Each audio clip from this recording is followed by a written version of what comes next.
I was brought up an Anglican, but it got to the stage where there were so many things that you had to say in the creed and things like that I didn't believe, that I decided I should stop going. But I missed the music and the ritual and the sense of community and so on.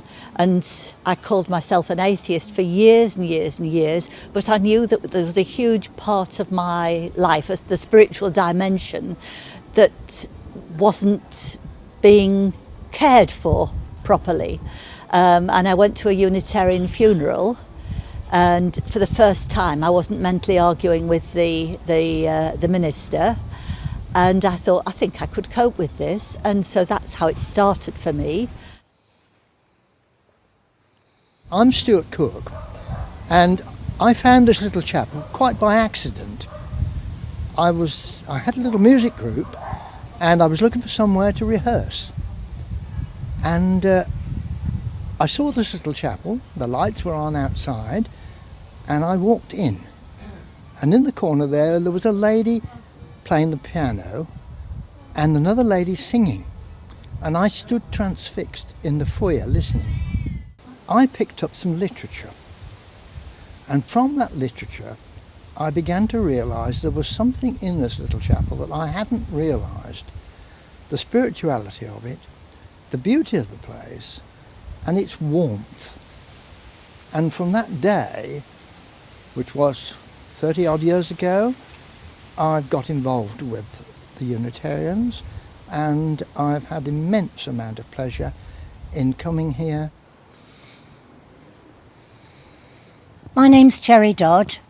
When I came here to a few social events, and they were absolutely desperate for a treasurer, and I said, I'll be your treasurer, but there is no way that you're going to get me into one of your services. Then I started to feel guilty because every Sunday somebody had to come round to my house with the offertory. And I said, well, I will come to one of your services.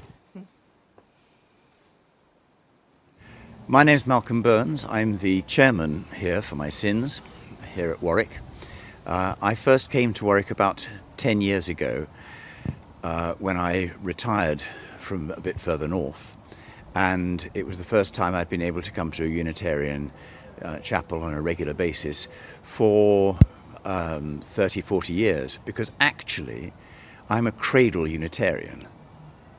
My mother recently wrote an article for the Inquirer called In Unbroken Line, and she traced Unitarianism in the family back many generations.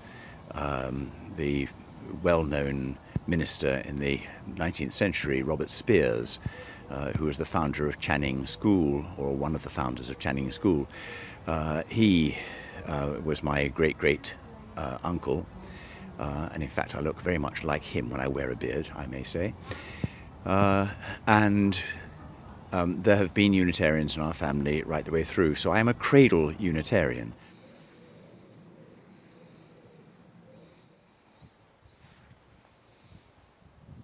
I'm Elaine Nomura, and for my sins I am secretary of this lovely chapel.